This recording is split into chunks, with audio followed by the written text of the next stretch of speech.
Tuan. Itu bukan saya yang kata kan? Tuan yang kata. Bukan saya.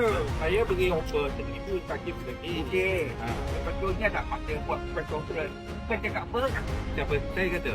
Saya kalau tuan-tuan nak dapat harga tu, saya silakan lubang kubur tak dapat. Silang.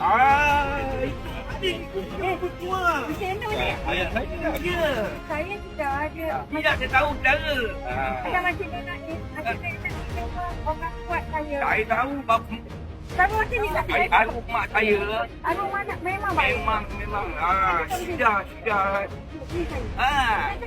marah. Yang ni. Wah. Itu tak apa, itu cuma kata. Ini pasal pemilik kamu baru cakap tu. Kita budak kamu baru. Ya. Itu yang balik lubang kubur tu dia sensitif. Kita budak kamu baru. Sekarang nak berani kamu baru. Saya sebenarnya saya tak ingat saya kata begitu. Tetapi kemungkinan saya tengah respon pada tawaran yang Najib bagi. Yang Najib kata RM3,000. Saya kata memang takkan dapat. Bukan saya refer. Bukan saya refer pada Tuan-tuan ni semua dah ada lubang kubur tak dapat. Tak apalah. Tokonglah.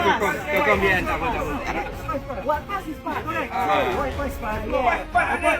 Corruption is one minute. So If you carry on, don't raise the issue. they will carry on. They will carry on. Don't raise the issue.